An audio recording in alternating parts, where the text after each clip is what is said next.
Cianjur, dua yang dari Kabupaten Sukabumi. Oke, tiga, berarti ada 3 pertanyaan. Silakan Kang Wing Wing untuk dari Kota Sukabumi ke Cianjur, dari Kabupaten Sukabumi. Kota Sukabumi.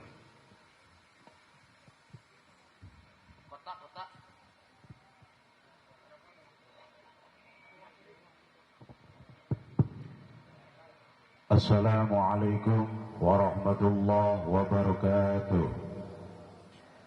Yang saya hormati Bapak Mahfud, mudah-mudahan sehat dan barokah. Dan yang saya hormati para romo, para kiai. Singkat padat jelas saja ya Pak. Siap. Ini ada pantun dulu, saya semalam ini pegang.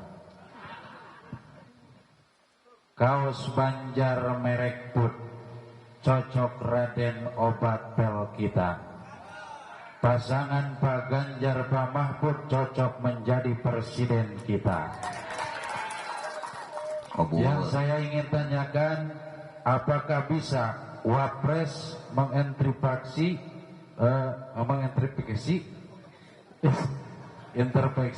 kebijakan presiden ketika harus menyelesaikan kebijakan pro rakyat, utama masalah hukum.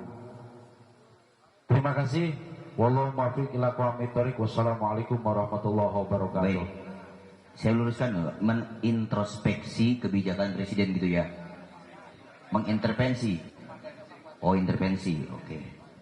Yang kedua, silakan dari Kabupaten Cianjur. Assalamualaikum warahmatullahi wabarakatuh. Yang saya hormati Bapak Profesor Dr. Mahfud MD, yang saya hormati para alim ulama, seluruh jemaah yang hadir. Saya mau bertanya apa lagi, Prof? Prof sudah tahu semua. Saya masih belajar, Prof sudah segelatnya. Tapi paling tidak ini sajalah sekedar penguatan dari kami Pondok Pesantren, bahwa kami tentu berharap Bapak Ganjar Pranowo dan Pak Mahfud MD terpilih menjadi Presiden Republik Indonesia dan Wakil Presiden Republik Indonesia, sehingga kemudian kebijakannya berpihak terhadap keberadaan pondok pesantren, berpihak secara utuh terhadap pondok pesantren. Jadi bukan hanya yang hari ini kan sudah ada undang-undang pesantren, Perpres ada di provinsi, ada Perda pesantren dan sebagainya. Tapi semua itu belum ada eksekusinya, belum ada realisasinya. Jadi dengan Pak Mahfud, dengan Pak Ganjar, kita berharap realisasi kepentingan, keberpihakan terhadap pondok pesantren real dan nyata bagi kami dapat dirasakan. Itu saja. Wallahul muwaffiq ila aqwamit thoriq. Wassalamualaikum warahmatullahi wabarakatuh. Mohon maaf sebelumnya, saya Ade Ismail Prof dari Kabupaten Cianjur, Pesantren Darul Falah. Terima kasih Kang Ade. Ya, silakan satu lagi dari Kabupaten Sukabumi. Assalamualaikum warahmatullahi taala wabarakatuh. Selamat datang Bapak pemberani di Indonesia, Bapak Profesor Dr. Mahfud MD, yang berani seperti mengeluarkan pendapat yang dolim itu 300 triliun Pak. Mudah-mudahan Bapak dijaga oleh Allah Subhanahu wa Ta'ala. Kami para kiai Pak akan selalu berdoa buat mudah-mudahan dan yakin Bapak menjadi wakil presiden. Pertanyaan saya Bapak, mungkin ada sangkut pautnya yang pertanyaan yang kedua tadi. Masalah Bapak pernah bilang tentang honor guru ngaji Pak. Kami di desa mungkin ada beberapa para kiai belum mendapatkan itu Pak. Mohon ada peraturan, jika Bapak nanti jadi wakil presiden, ada peraturan presiden Pak yang jelas. Dan dan jangan sampai dipersulit Pak. Karena guru-guru ngaji terkadang mau dapat honor sampai ngantri 5 kilo Pak. Nah sampai itu. Jadi saya mohon nanti Bapak ketika menjadi presiden, wakil presiden, peraturan itu yang jelas, yang mudah dibaca oleh semua pihak. Kalaupun itu ada dari ADD dan lain sebagainya, mohon bisa dibaca pun oleh kepala desanya juga. Karena ketika itu tidak hanya bisa membaca sebagian orang, kadang-kadang guru ngaji hanya bisa menontonnya saja. Padahal dalam mencerdaskan anak-anak bangsa itu adalah garda terdepannya adalah guru ngaji yang suka memberikan pendidikan setiap ba'da maghrib. Mohon itu Pak diperhatikan karena saya yakin program Bapak itu tentang kemajuan guru ngaji yakin membawa Bapak menjadi nomor 2 di Republik Indonesia ini, yakin, hakul yakin. Mudah-mudahan ini bisa terwujud dan ini yakin Bapak menjadi wakil presiden, kedepannya menjadi presiden. Wallahul muwaffiq. Wassalamualaikum warahmatullahi wabarakatuh. Waalaikumsalam. Nama saya Aham dan Hayatami, asli dari Cidahu Pak. Dan terakhir Bapak nanti ketika jadi presiden, tolong datang juga ke Cidahu Pak. Pondok Pesantren Sadiatul Rahman Ajaidi. Terima kasih. Wassalamualaikum warahmatullahi wabarakatuh. Terima kasih. Baik, dari 3 pertanyaan. Yang pertama, apakah bisa Wakil Presiden mengintervensi kebijakan-kebijakan Presiden? Yang kedua, kebijakan-kebijakan Presiden ataupun Wakil Presiden terhadap pondok pesantren-pesantren yang kecil yang belum maju. Dan yang ketiga tentang mengenai honor guru ngaji. Baik, akan kita dengarkan jawaban langsung dari Profesor Mahfud MD. Padanya disilahkan.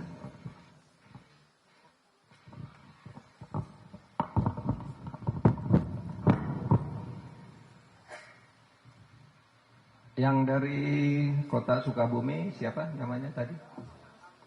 Asep Hamdun. Asep Hamdun. Bukan Dedi Hamdun ya.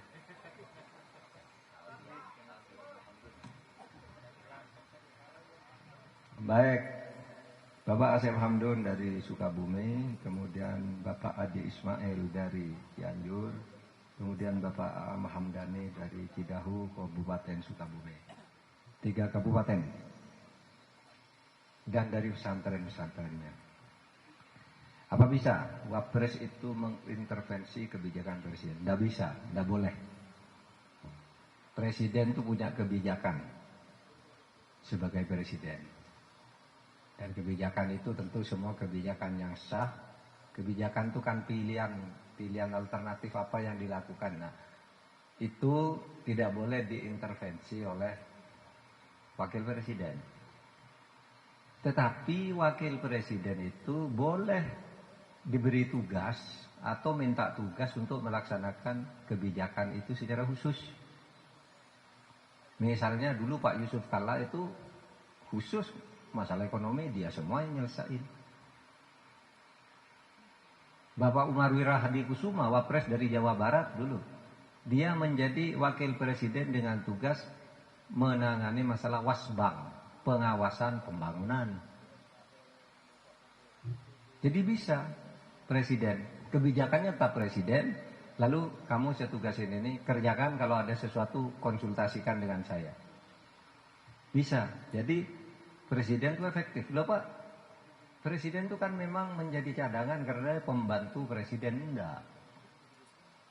Saudara, kalau hanya karena pembantu Presiden lalu dijadikan ban serep, semua menteri itu pembantu Presiden, kok bukan ban serep? Coba baca pasal 17, Presiden dibantu oleh Menteri Negara, dibantu. Jadi menteri itu bantu Presiden, tapi bekerja, punya grip, punya portofolio. Sama, Presiden dibantu oleh seorang wakil presiden. Kan sama pembantu, cuma bedanya kalau wapres itu satu paket pemilu, kalau menteri itu hak prerogatif presiden. Jadi tergantung pada presidennya saja mau memberi kewenangan atau tidak, atau hanya menjadi seremoni gunting pita saja. Tapi boleh ya, dalam sejarah Bung Hatta, Bung Karno itu berbagi tugas dengan baik tuh. Sampai akhirnya di tahun 50-an keduanya beda pendapat politik, Bung Hatta keluar dari kabinet, mengundurkan diri dia. Tapi coba dari tahun 45 sampai beberapa tahun kemudian berdua terus. Bung Karno bagian apa? Mengambil keputusan-keputusan politik yang tegas. Bung Hatta administratornya, apa yang dikatakan Bung Karno itu harus dilaksanakan, dibuat kebijakannya oleh Bung Hatta, diumumkan ke rakyat. Nah itu sama, tidak ada istilah ban serep itu muncul dari praktek yang pernah ada. Tetapi tidak semua praktek yang pernah ada itu ban serap. Enggak, itu hanya muncul aja disebut ban serap. Dulu zaman Pak Harto orang menyebutnya ban serap, padahal tidak juga. Itu ada tugas wasbangnya. Cuma maksudnya serap itu kalau presiden berhalangan, itu yang disebut serap, bukan tugas sehari-hari. Serap itu kalau presiden mangkat atau berhalangan, maka kedudukannya diganti oleh wakil presiden sampai habis masa jabatannya. Itu aja yang disebut ban serap. Tapi kalau tugas sehari-harinya enggak. Harus paham ban serap itu serap kalau mati atau berhalangan tetap. Gitu loh. Kemudian Pak Ade Ismail, supaya ada kebijakan yang berpihak kepada pesantren. Saudara, sebenarnya negara ini sudah membuka pintu bagi pesantren ya, sejak lama. Jadi begini, saya cerita nih. Indonesia merdeka, pesantren itu tidak bisa menjadi pejabat. Indonesia merdeka, padahal yang berjuang tuh rakyat bersama pesantren, bersama santri, bersama ulama. Begitu merdeka, mau jadi pejabat nggak bisa. Kenapa? Pesantren itu nggak punya ijazah. Sehingga kami yang berjuang kok kami tidak bisa jadi jenderal, kok kami tidak bisa jadi kolonel, marah. Kiai-kiai itu kemudian ada ya sudah, kita kembali ke pesantren mendidik anak-anak. Tapi yang marah, saya yang berjuang kok tidak dapat apa? Yang marah berontak, maka lahir DITII. Dulu saya yang berjuang kok, lahir. Tapi yang lain mendirikan, melanjutkan pendidikan, udah kembali ke pesantren, pokoknya Indonesia merdeka. Sudah, kita siapkan kader-kader nanti yang terus berjuang menjaga negara. Nah dalam keadaan gitu, orang pesantren itu tidak bisa masuk sekolah, tidak bisa menjadi pejabat. Karena itu maka ada seorang tokoh pesantren pada tahun 1951, yaitu Menteri Agama Wahid Hasyim. Menteri Agama Wahid Hasyim itu karena melihat pesantren pintar-pintar kok nggak bisa jadi pegawai negeri, ya kenapa? Lalu dia mengundang Menteri Pendidikan dan Pengajaran, namanya Bahdar Johan. Yuk ketemu kita, dibuat surat keputusan bersama. Anak pesantren lulusan ibtidaiyah harus dihargai sama dengan SD negeri. Lulusan sanawiyah harus disamakan dengan SMP negeri. Lulusan aliyah harus disamakan dengan SMA negeri, itu keputusannya. Sehingga sejak itu anak santri itu lalu masuk ke sekolah-sekolah negeri. Tahun 60-an, tahun 65 itu banyak lagi anak pesantren yang sudah menjadi sarjana muda dari universitas. Antara lain yang namanya terkenal itu Profesor Sidi Ghazalba. Profesor Sidi Ghazalba itu sekarang menjadi dosen di Universitas Malaya. Nama aslinya tuh dia Ghazali. Lulusan pesantren Ghazali, lalu lulus BA, sarjana muda. Ghazali BA. Pergi ke Malaysia jadi dosen, naik-naik. Jadi BA-nya itu dicoret menjadi Ghazalba, Ghazali BA. Bukunya banyak, masalah kebudayaan Islam tuh. Itu dari pesantren di Sidi Ghazalba, Ghazali BA. Jadi tahun 60-an tuh baru berhasil melahirkan BA. Tahun 70-an lahir sarjana-sarjana. Tahun 80-an generasi saya sudah mulai lahir master-master. Saya menjadi master tahun 85. Masuk ke master. Magister namanya. MIP itu kan. Magister Ilmu Politik. Tahun 90-an doktor.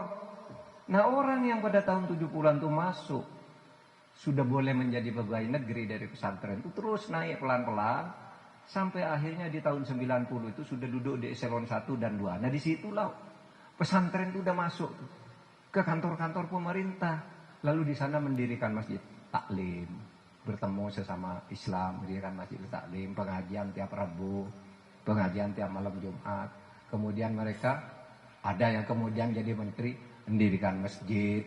Nah itu pesantren. Jadi jangan dibilang pesantren itu terbelakang, enggak. Pemerintah sudah membuat kebijakan sejak tahun 51. Nah, lalu sesudah itu diberi akreditasi.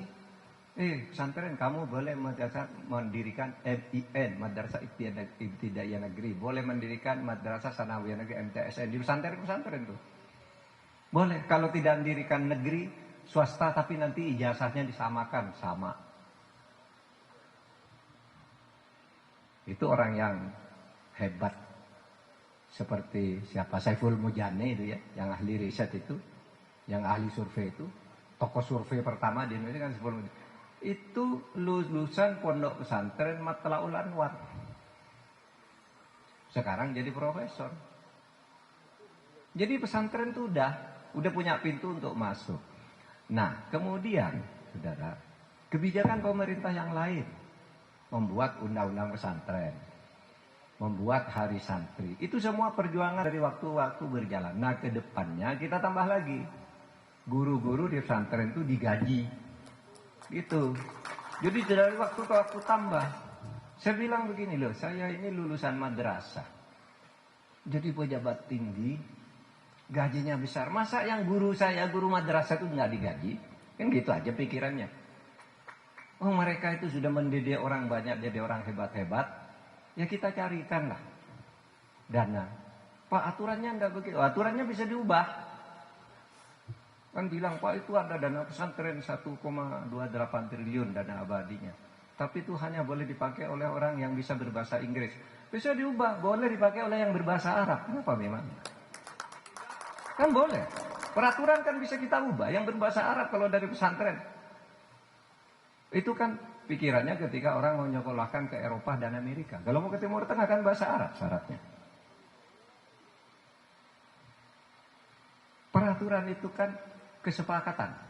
Kesepakatan pejabat pada saat menjabat dengan pejabat-pejabat lain. Kan itu aja. Makanya orang berebut kekuasaan itu, ikut pemilu ini, untuk ikut membuat kesepakatan baru sebenarnya. Kebijakan baru itu dibuat, wah kalau saya menang pemilu, saya buat kebijakan. Kalau saya menang sedikit, saya bisa nyumbang sedikit kebijakan. Kan gitu. Nah itulah demokrasi. Gitu. Kita atur ke depan. Bahkan saudara mungkin tidak banyak memperhatikan. Dulu saya membatalkan sebuah undang-undang yang sangat mengancam bagi pesantren tapi orang tidak tahu. Itu namanya Undang-Undang Badan Hukum Pendidikan, Undang-Undang BHP. Ini undang-undang ini bagus karena banyak universitas itu tidak punya badan hukum, universitas swasta itu. Sehingga dia cari uang kemana-mana tidak dipertanggungjawabkan. Ada sekolah swasta besar gitu, milik yayasan apa, tidak dipertanggungjawabkan. Masa dibuat undang-undang BHP, Badan Hukum Pendidikan, yang menyatakan setiap lembaga pendidikan harus berbentuk badan hukum. Setiap lembaga pendidikan yang berbentuk badan hukum harus melaporkan pengelolaan keuangannya kepada negara melalui audit setiap tahun. Setiap lembaga pendidikan yang tidak memenuhi standar pelaporan negara, maka dia bisa dibekukan, bisa dibubarkan, bisa diperingatkan. Nah coba, Badan Hukum Pendidikan. Di situ di pengertiannya yang dimaksud badan hukum pendidikan mencakup SD, universitas, ini pondok pesantren dan sebagainya disebut.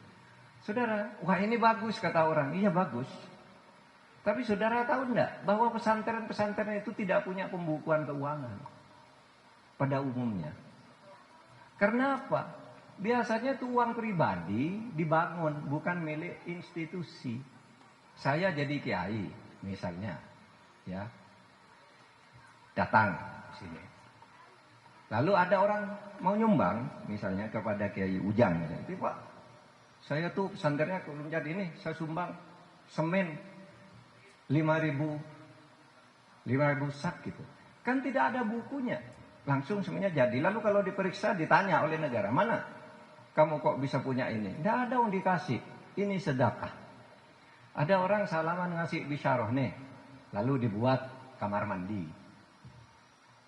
Ada orang wakaf tanah. Ada orang bangunkan gedung.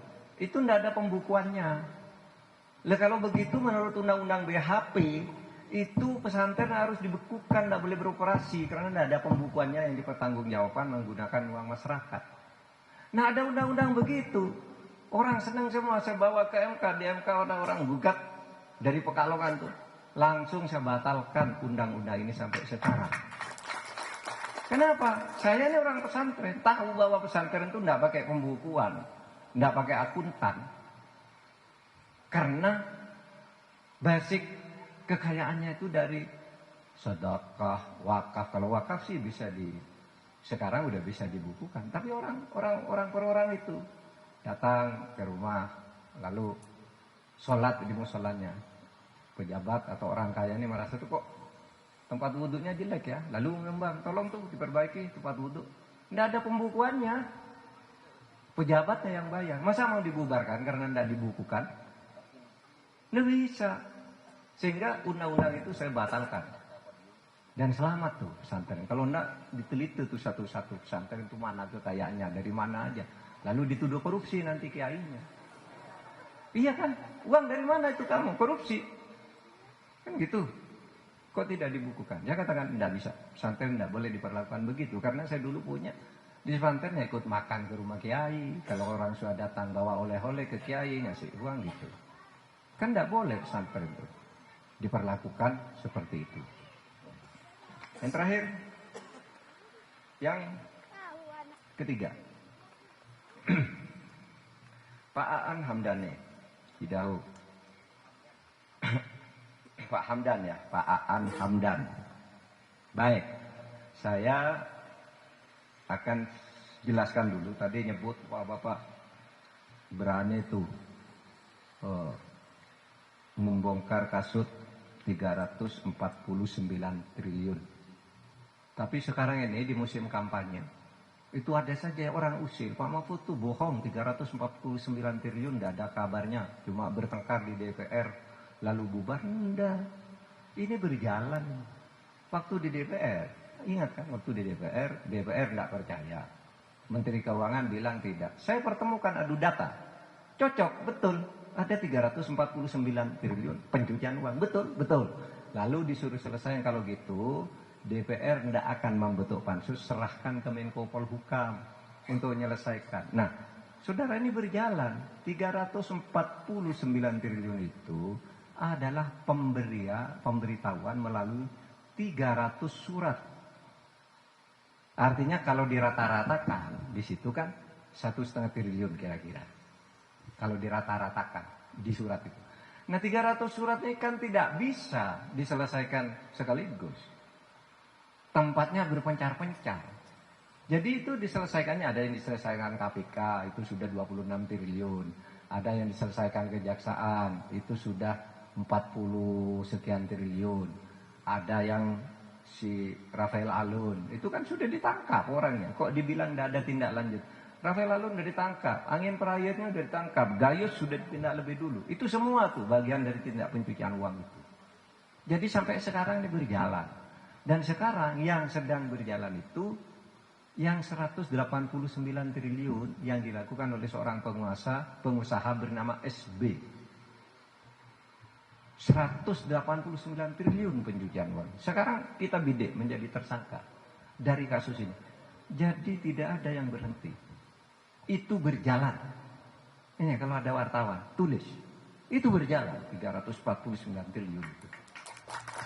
Ada yang sudah selesai, ada yang berpencar-pencar di Makassar, di Jogja, di mana-mana lah, Surabaya. Kemudian ada yang masih dalam penyidikan. Artinya tindak pidananya itu sudah ada, tinggal sekarang pembuktiannya melibatkan SB. Nah, SB-nya tuh sakit-sakitan sekarang sejak itu dibongkar kan. Dipanggil sakit gitu. Nah, saudara, tadi soal guru ngaji saya kira sudah saya jawab tadi ya. Pertanyaannya sama. Saya ucapkan terima kasih dan saya kira waktunya, tapi terserah aja dah ya. Sudah beres, Pak. Iya, makasih. Assalamualaikum warahmatullahi wabarakatuh. Baik, berikan applause.